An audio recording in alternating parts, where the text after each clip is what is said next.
Hey, vegan cyclists, we're talking about stages 13, 14, and 15, which bring us into the second rest day. So let's go over a little recap and the winners and losers of stage 13. Stage 13 was the shortest stage of the tour by far, and the only stage that was shorter than this, because it was 100 kilometers, like basically 60 something miles, which is super short, right? I mean, some of the stages in this tour have been 200 plus kilometers. So more than half of a big stage here in the tour. Lance Armstrong said that like in 1992 or something like that, there was a stage that was shorter, but it was only cut short because of snow. And I gotta say that the action was phenomenal. Right off the bat, Volkler like attacks and is just pinning it. And again, it's sort of been in the theme of this is that everyone thinks the stage is gonna go a certain way. So it's like, okay, this is great for breakaway guys. We're gonna get it. It's a short stage. Everyone's thinking that, so everyone just keeps bridging and bridging and bridging. Jakob Fuglsang, he started this race. I thought he dropped out last race. He starts it, he ends up dropping out in this stage, but you can see that he's got a broken arm and he's like trying to ride the bike. He's like finding a comfortable position. Like, dude's insane. What's crazy is that Volkler and Barguil are the first to go. Barguil, dude, has been on fire this tour. He has really found his legs for sure. But then they get brought back, and then Barguil attacks again way later on in the stage to go get the KOM points, and Contador goes with him. Bridges up to him, Barguil and Contador and Mikel Landa goes with Contador as well, which was really interesting. Now, Mikel was just sitting on Contador's wheel, not doing a whole lot. He did eventually start working, but then Quintana and a few others bridge up to those guys. That was after a big chase though, and then they came together, basically made the front group. Warren Barguil wins out of that group, which was super awesome, crushing it. I mean, that guy was from the gun, right? He was off the front from the gun. So Barguil, I think he probably put in the most effort in that stage. Back in the pack, you have Froome attacking, Aru doing nothing, Dan Martin getting dropped at one point, then gets back on, and then the descent was crazy. Lots of attacks. Dan Martin goes, gets a gap with Simon Yates. Contador, Quintana put time on the yellow jersey. Dan Martin, Yates puts time on the yellow jersey. Exciting. Winners, losers. Winner, the yellow jersey. Dude, Aru didn't have to do anything. So many efforts went up the road, and usually if you're wearing the yellow jersey, it's like, dude, you gotta do the work. You gotta bring these gaps down. And he didn't do anything. He called everyone's bluff, and he was just like, bro, I'm gonna sit here and do diddly. And that made a huge win for Aru in the yellow jersey because he didn't really have to work. Bardet was chasing stuff, Froome was chasing stuff, Rigoberto Urán was chasing. I mean, everyone was like, you know, attacking each other, but Aru really didn't have to do anything. At one point, you know, Aru looks back to like Chris Froome and is like, okay, pull, go. It's like, what? No, you go. But then Bardet makes that bridge, and it's like, dude, he really lucked out because he didn't. You could have just stuck him on the front and been like, dude, it's all up to you. Winner, Dan Martin, dude, gets dropped on the climb because Chris Froome just roasts him, dude. Dan Martin's on the front, drilling it, and what was crazy is that Kwiatkowski. Oh my goodness, these names are so hard. He's up the road in the break because he went with Quintana, and then so he got dropped back, and Chris Froome bridges to him. Kwiatkowski. Froome did that right as Dan Martin had done a huge pull. Dan Martin's like, bah! And then Froome attacks him, drops Dan Martin. Dan Martin gets back on the descent, makes an attack, gets a lead. Dude, crazy. So Dan Martin finding any way possible to put time into his rivals, which is super exciting. Winner, Team Sky, Mikel Landa. I know that there's been like this thing of, you know, is Mikel Landa riding for himself? And it is, I think Lance Armstrong kind of confirmed it, that Mikel Landa signed with Movistar. So he's not riding with Sky next year, right? And so you could definitely say, oh man, that is, he's definitely probably riding for himself. But if you're looking at it as a whole team thing, right? Mikel Landa gets up in the move, puts time on everyone else, and it is now 1 minute behind the yellow jersey at stage 13, which makes so many options for Team Sky, right? Like they have Chris Froome, who basically probably gonna murk the time trial, you know what I mean? But if you don't chase, if you're not active, dude, and you let Mikel Landa go up and get all this time, man, I mean, they've got options. They could land the yellow jersey on 2 guys now. Winner, shorter stages. I really think that this shows that it's not about having a 700-kilometer race, you know what I mean? That's not what brings excitement. It's not about having these huge, long, massive passes where you're climbing and climbing and climbing for years. Dude, it's probably more exciting to have a shorter stage with like one, you know, big climb, to have a lot of action and guys forced to try to like make moves versus just hanging on for their dear life, you know what I mean? Like if you've rode 120 miles and now you got to hit a category 1 climb, like dude, you're just not gonna have anything in the legs to make excitement. So I think definitely the ASO, the tours, all of the races should look at possibly shorter stages. Losers, and this is gonna be controversial, Contador and Quintana. Now, obviously since I'm recording this, I've already seen stage 15, so a little bit unfair for me to say this. Here's the thing, is yeah, they made some time on their rivals, but not a whole lot. And they had to put in tons of work, right? Contador, especially Quintana, dude, Quintana was like railing to try to get up to those guys. Burned so many matches to get, you know, I mean, I think they put it like a little over a minute on everyone, which is a good chunk of time, but they're gonna pay for that later on in the tour. I think that going out and just trying to do something, right? I mean, obviously if Quintana's down by this much, like he has to try something. So I mean, he's kind of in a bad situation, but dude, I think he went too deep and he's gonna pay for it later on in the tour for sure. All right, so let's move on to stage 14. Relatively kind of a flat stage, but with a really pitch up at the end. Super steep, a little bit boring up until the final end of it, right? There was a lot of action in the very end, and it was basically a fight to stay in the front.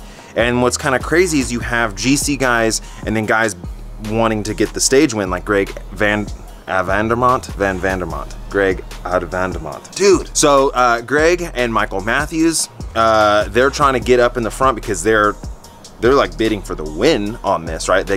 They're gonna possibly win this. But then you also have Chris Froome and Dan Martin and Quintana and Aru all fighting to try to be in the front, because what happens is since the road is so skinny, it's not very wide, you're gonna have this huge bottleneck. And if you don't come into that like final little pitch up in the top 10 or 15, you're gonna get in a traffic jam, and you could lose time if you're a GC guy, and if you're going for the stage win, you're not gonna win at all, right? So it's like this crazy massive race to this turn, pretty much for 50 kilometers.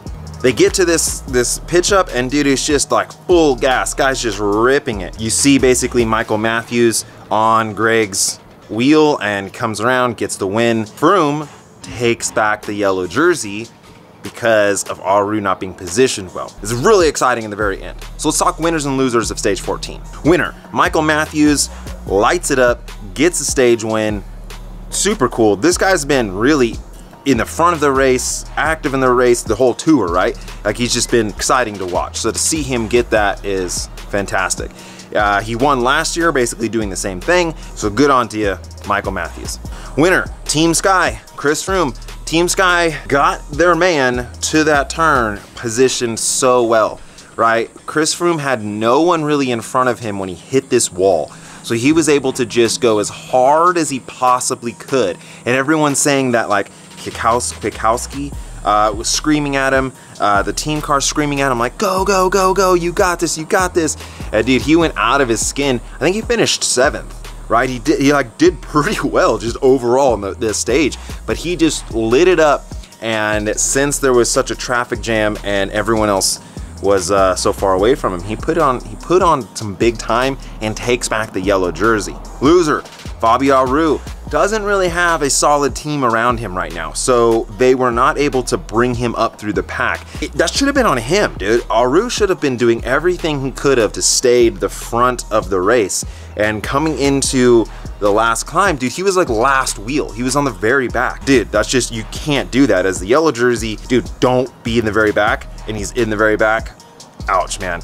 He hits there, and they don't really have good footage of it, but what I'm assuming happens is just a huge traffic jam. So it's not that Chris Froome blew Fabio Aru out of the water like just by fitness wise, But dude, Aru's probably stuck on the climb with nowhere to go, like bumping into people. Like, move, you know what I mean? And so he ends up, Froome puts like 27 seconds in such a small little area. 27 seconds on Aru, crazy. That's a big loss for Fabio Aru.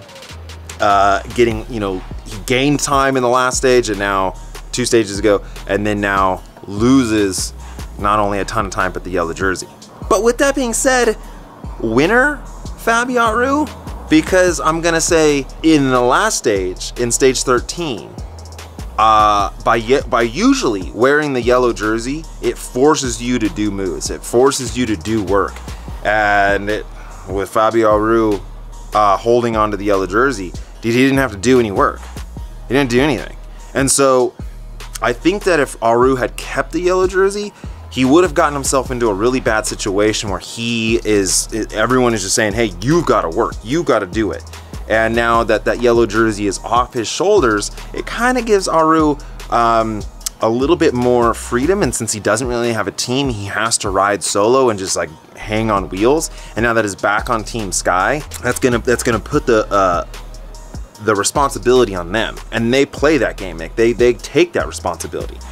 So I don't know, it might kind of have been a blessing for Aru to lose that yellow jersey. Obviously losing time like sucks, but he might be able to now ride the more of how he wants to ride.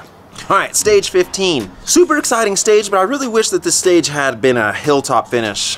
I'm not a big fan of these like big climbs and then just kind of dribbles off, you know what I mean? Basically, huge breakaway ends up going, and Team Sky on the radio said that they wanted that to happen. They wanted the breakaway to go, and so they didn't really, they didn't chase it. They kind of controlled the group. And again, dude, Warren Barguil like he's been like every breakaway. Dude, he's railing it. Dude, Warren I don't know if it's the polka dots that just are giving him an extra 100 watts, but dude, he's on it. So he's in the breakaway. Breakaway is big, kind of splinters and breaks apart and comes back together, just like this crazy accordion type thing. Molimer attacks with like 15K to go or something like that out of that group, and then it's just kind of dangling out there, and the breakaway not really working well together. Molimer wins, which was cool.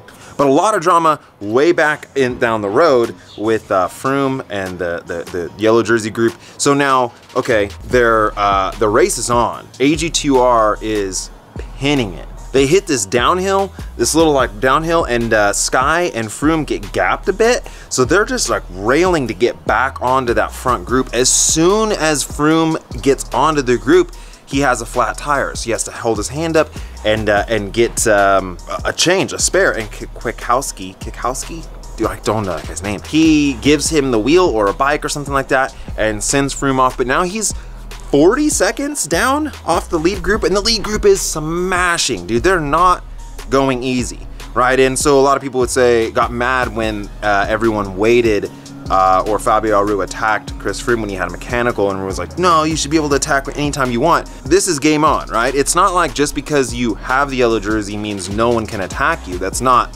that at all. I think a lot of people are misreading that situation.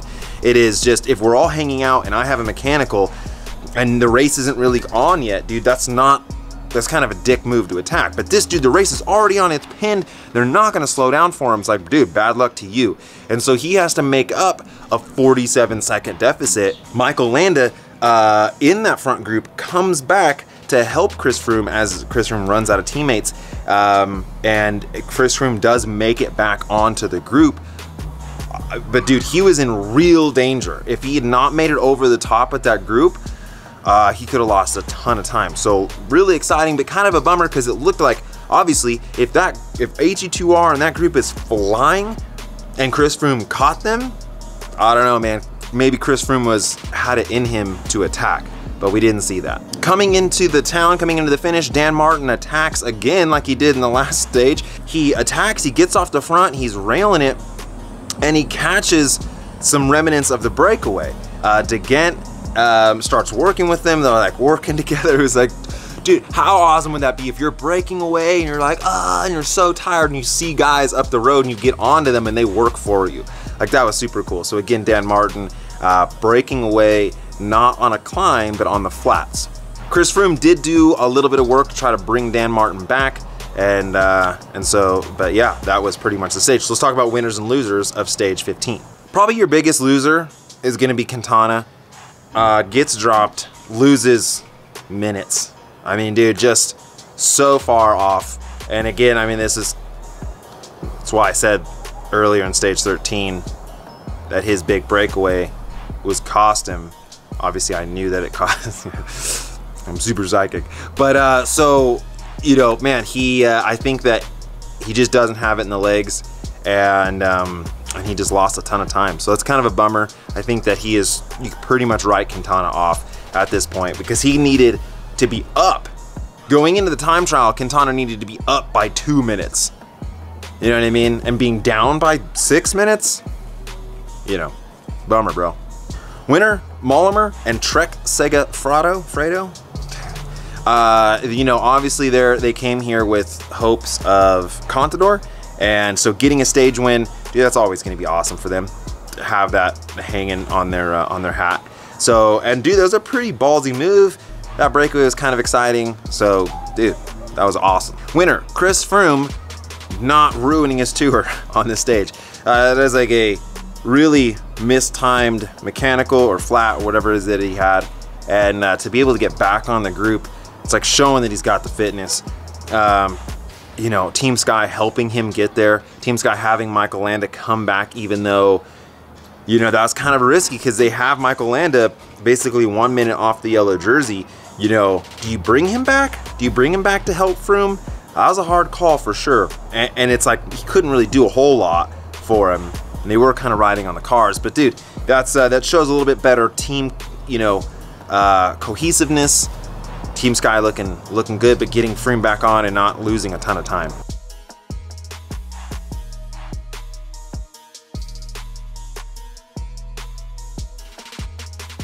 I'm gonna say potential losers, Aru and Bardet, just because when Froome did get back onto the group, he was on the limit. Maybe they could have created a little separation. Maybe they could have got over the top.